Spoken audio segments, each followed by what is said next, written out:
Desde aquí, mi corazón, para cantar, para escuchar, para conversar y crear unidad. Hello, welcome to Desde Aqui. I am Gisela Sanders Alcantara. So in this month of May, I am bringing recorded conversations that I had with people. And right now, I am bringing this conversation that I had with Diana BaronMoore in my home. Just, like a week ago or so. I interviewed Diana because I enjoy talking to her a lot and because I learn all the time new things about disability, the way she talks, the calm in which she just, reflects, and the care that I see in how she's choosing her words. For me, all the intentionality that is behind there, I really appreciate it. And so because of that, I invited her to talk about disability because I've seen her work with my son and I see how gentle she is. And she as well worked with extreme kids for several years. And we are doing this huge present to extreme kids. I hope that in this exercise of reflecting about disability, you feel compelled to participate and donate to Extreme Kids and Crew. Let's go hear and listen to Diana and me. So remember, we are connecting from right here, from our heart. Thank you, Diana, for being here. Yeah, thanks for having me in your beautiful yard. Well, yeah, let's see. Hopefully we don't have many airplanes. Last time that I was here, there were a ton of airplanes, but anyways. And so, do you mind introducing yourself? Hi, I'm Diana BaronMoore. I am an educator and a writer and an artist living in Brooklyn, but my roots are in the Southwest in Albuquerque, New Mexico. And I'm here with Desde Aqui. Thank you very much. That we are celebrating, it's the 11th year of Extreme Kids, and I am part of the board, I being a beneficiary for several years. We want to support Extreme Kids, and we both have a relationship with Extreme Kids, right? Do you want to mention something about your relationship with Extreme Kids? Yeah, I worked at Extreme Kids for about 7 years, and I felt so inspired by that model that Eliza had in mind, which was really about creating community space and community care, right? Like, I think as we talk about ableism and the challenges that folks with disabilities and the people who love them are navigating, so much of it is about being separated, being othered, and being isolated, right? So this idea of like intentionally building spaces that are all about opening up room for people to like authentically and genuinely offer each other care is so beautiful and so radical. Yeah. As opposed to saying like, we're gonna have academic classes, enrichment classes, or we're gonna like target social skills, to just say like, hey, what happens when we let people offer each other their presence? Yeah. Well, that is Extreme Kids, and we're so thankful for that space and this organization. So we're doing these conversations for them, for the organization. In a way, Desde Aquí for me was really a way to go back to the land, make peace with, who I am, right? But the first step was to make peace with my whole me with challenges, me with things that I can really do, and everything in between, right? To be a whole human, and really recognize and take in and embrace and be proud of all my parts, right? So that was the first step. And I have a kid with autism, right? At the beginning that was super challenging. I didn't understand autism. I didn't understand how to react to it. I was very uneducated in terms of disability, growing up in a very ableist world, right? But my son was the first one who said, okay, confront me with that. And I said, okay, I need to really take that in and just learn from him, right? Rather than just look at the challenge, right? Which exist. We cannot deny it. The challenge exists, and it's very real, right?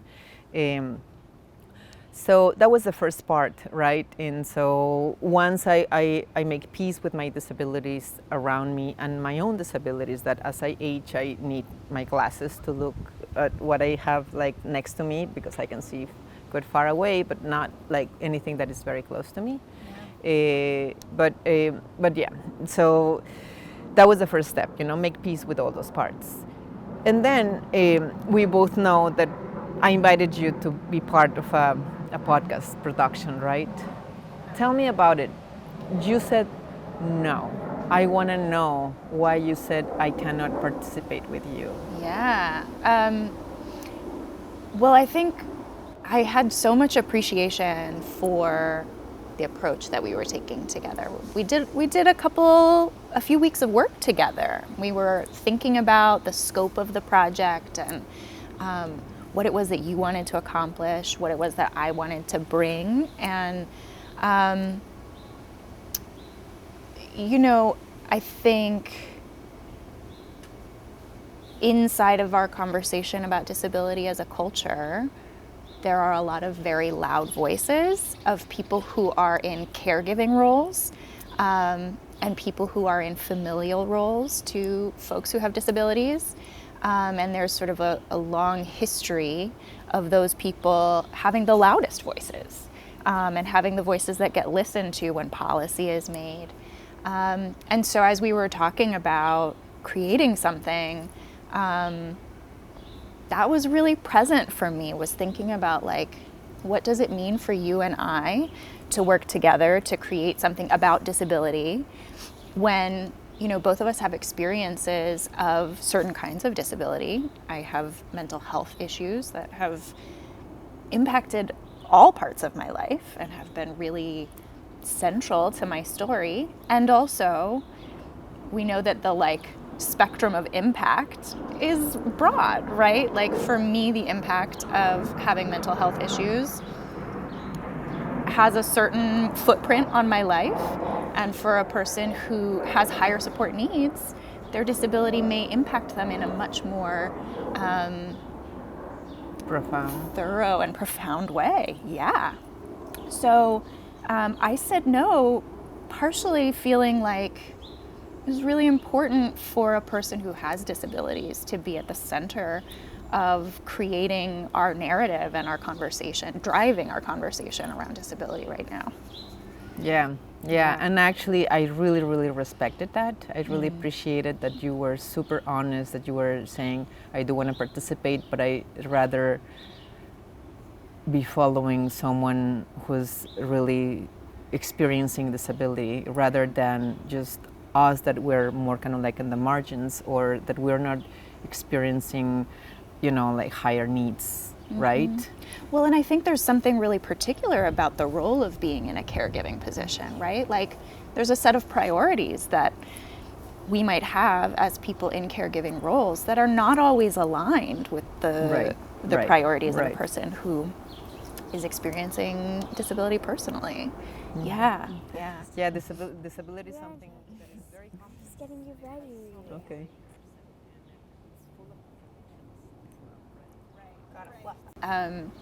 Leah Lakshmi Piepzna-Samarasinha wrote a book called Care Work. And she honestly didn't even propose this as a definition, but it resonated so deeply for me, is the idea that disability is a set of virtuosic skills. Did I get that right? Yeah, it's virtuosic. Disability is a set of innovative and virtuosic skills. Innovative and virtuosic skills, yeah. Okay. Yeah. Leah Lakshmi Piepzna-Samarasinha. I've practiced that name because it's she's such an incredible thinker, and the book Care Work, I think, is just like start to finish kind of jaw-dropping. And I think so the idea of disability as a set of innovative and virtuosic skills, as opposed to a definition which is like disability is, a set of limitations, that affect somebody's daily functioning, right? That definition makes no room for the idea that there's knowledge and wisdom, and also like what the lived experience is of being a person with a disability, which is so much about navigating a world that's not built for you. That's right. And finding ways to make it work through your own creativity, through your own ingenuity, finding solutions where there are not solutions. And to me, that is like so reflective of my experience growing up in a house with a mom who had a spinal cord injury. The world was consistently closed to her and to us as I was a child, and we navigated, places without ramps, Right. places with inaccessible bathrooms, and those are just the physical manifestations. Right. Also, people who sort of refused to see her. When I was like 8 and 9 years old, a shift started to happen where we would walk into stores and people would speak to me instead of to her. Wow. A literal child. So imagining what it means to move through the world and to make a way for yourself,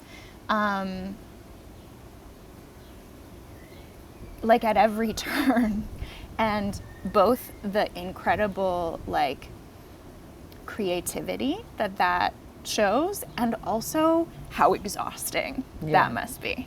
To expect that people or ask people to see you again and again and again. Yeah. And to see you beyond just your disability, right? That to see you as a human that have other things to say than just, talk about your disability. Yes. Yeah. I think I really want to emphasize, and I almost want to say again, the definitions, because the contrast is so starking, right? When we start with that mindset, limitations versus adaptation, right? When we focus as a society or gaze on the limitations of all those that are deemed disabled, then that's all we're going to see, right? And so, of course, when we're talking about individuals with disabilities, there is a big deal of adaptation, right? Big deal of adaptation. Mm-hmm. If you, for instance, I'm just going to talk about my own private personal experience, autism, we've had to really adapt in one way, what are our expectations in terms of like when we're moving through the world on a daily basis, walking through a street, when I know that I need to be in the lookout for overstimulating spaces or certain sounds, because I know that is going to trigger my son's reactions, and then I have to be in the lookout for that, and then as well, I see how us as a family, we are a very neurodiverse family, right? I mean, we all have our nooks, right? I mean, my daughter, during the pandemic, I realized how difficult it was for her to keep her body still. And so eventually she got a diagnosis of ADHD, right? And I never got a diagnosis, but I'm pretty sure that I have ADHD. And as well, I've been dealing with my own health mental issues, anxiety especially. Anxiety was something that I didn't, so funny because I didn't realize I was anxious until I arrived to the hospital in a panic attack, and they told me, this is anxiety. And I was like, what? I'm sorry. Yes, I didn't realize that this was so physical, right? But yeah, I mean, I was like, oh, okay, this is something that I need to deal with, my mental health, right? Which I think if it's not like a full-on disability, it is in the realm of, of something that is going on with me and that I need to take care of, and I need to ask as well for care from a support system. I am aware that I need to create a support system around me, with my family, my friends, and just really be open about what's going on with me, because when we conceal and when we don't say what's going on, then it's worst, right? I mean, I'm hearkening back to what you said about the beginning of this process, and you sort of accepting the whole of yourself. And I relate to that deeply. And also, I think all of us are messy, and I don't even know if messy is the word I want to use, right? All of us are more complicated than, I think there's sort of this ableist ideal, right, of like this strong, youthful, perfect body. I mean, even if you go to the level of like, you know, our teenage girls who are getting all these messages about what their bodies should look like, right? Like, all of us have this idea of what our bodies should be like. And none of us actually have that body. That's right. None of us do. That's the perfect, segue into talking about ableism, right? Which is something that we really need to be aware, right? But as well, I think it is important that we all understand that if we grew up in the society, we all are ableist. That's something that we learn, right? Just exactly what you're saying, that we are trying to reach this ideal of perfection, right? The perfect body, the perfect job, the perfect behavior, right? The IQ, and just, being the leader, right? And that's the ideal. But then we really miss out, and then in all the other possibilities of experience, right? What about being shy, right? Or not having the perfect body, and it's fine, right? Being big or being super small, and it's fine, right? And it's great that we are different, and that we can learn from each other, and that we can, have pleasure and feel joy. A thought that you brought up that I felt it was very, very interesting is how can we, in a very tangible way, how we can see ableism.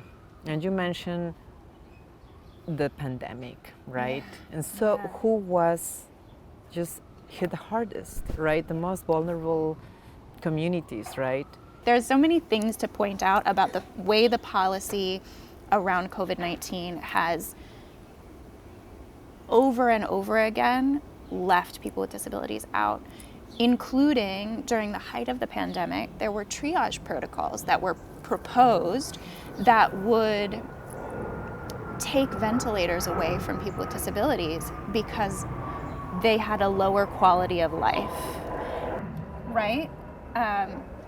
People with intellectual disabilities were many more times likely to die because they got triaged out of care. Wow, that is actually so, right? And like, so then shocking, you see, right? As well, again, the situation of like folks with disabilities just not giving agency, not really being considered into what is going on with their own lives, right? It's just, you are a lot of work, or we don't understand, we don't even want to deal, right, with this. And so let's just erase or, sterilize, right? Like, you don't want to have more kids, right? Like, why would you, why would you give this to to your descendants, right? And so just kind of like, as well, these ideas are just terrifying, because then it's like, what are we going to be? Are we really not going to accept the diversity of who we are, with all our, our baggage and our, imperfections and our, like, colorful characteristics, right? Are we going to be just only one norm and set and just, right? Like, only you can fit this descriptor, and if you don't fit this descriptor, then you're out, right? And so that was, when I learned that, I was like shocked, and again, a lot of grieving there, right? And well, I'm happy that that people are speaking up, right? Yeah. Right. I mean, I think it's really like we now have a few generations of really incredible disabled advocates in this country. I think I just would love to like wholeheartedly recommend the movie Crip Camp on Netflix. And really like what an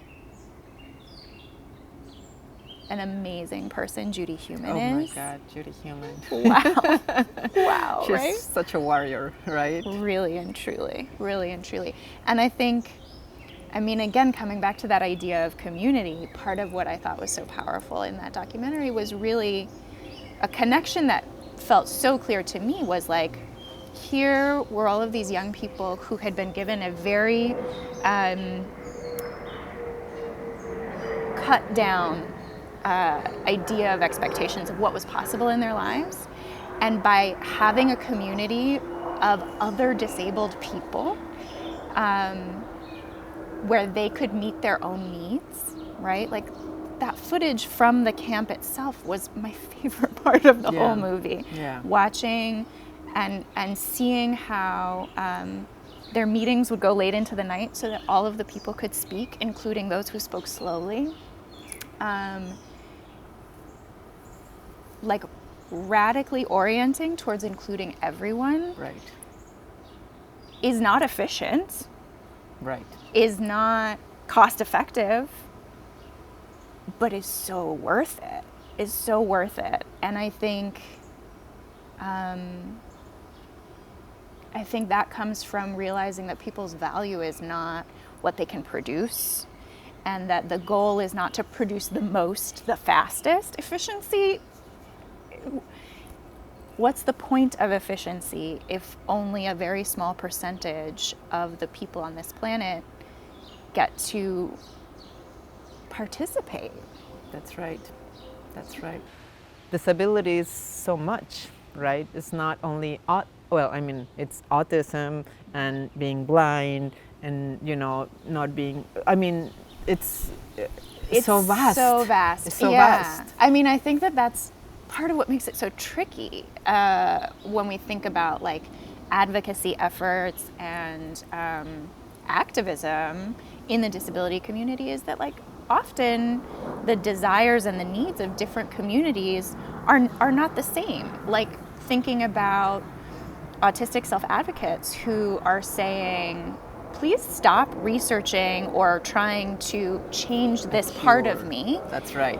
Versus people with rare genetic disorders who are like, please give funding to researching my condition. There are very few doctors who know anything about it, right? Like those two communities have completely different sets of goals. That's right. And then when we talk about disability and it all gets flattened into one thing, and it's just not. Yeah, it's totally true. And as well, I've been thinking a lot about the boundaries of disability, right? Mm-hmm. When you are considered a disabled person and when you're not. I've been like, yes, I'm going to embrace and I'm going to say that I am a disabled person. And, I've said that. But as well, I wonder if me embracing a disability that, for me, I did have my difficulties with my ADHD. I am like so hard, like I do have anxiety, as I said, like I do have like my episodes but, I'm able to move freely around the city, right? Yeah. I can walk, I can see, well, not that well anymore, right? But I understand that disability, it is an experience, it's very vast, and I know that eventually I might have more needs, right? But again, going back to the boundaries, like where does it begin and where does it end, right? It's as well just kind of like, I don't think you can put a line, like here is where it ends and here is where it stops, and who's going to tell you that you're disabled? Is it only a doctor, the one that is going to tell you you're disabled because you have a diagnosis? Or, can you self-identify as disabled? It's actually something very tricky, and it's worth staying there for a while and really having conversations. Yeah. And again, I don't think we're really going to find a line, but at least a broad understanding of what we're talking about, and as well the depth and the diversity of kinds of disabilities, right?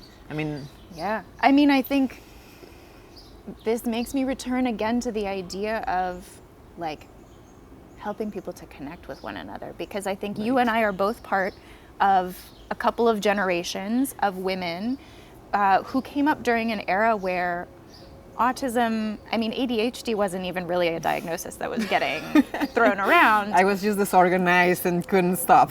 Right. There's this idea that ADHD wasn't even really a diagnosis that was getting thrown around. I was just disorganized That come from and who are the couldn't people stop. in the medical field.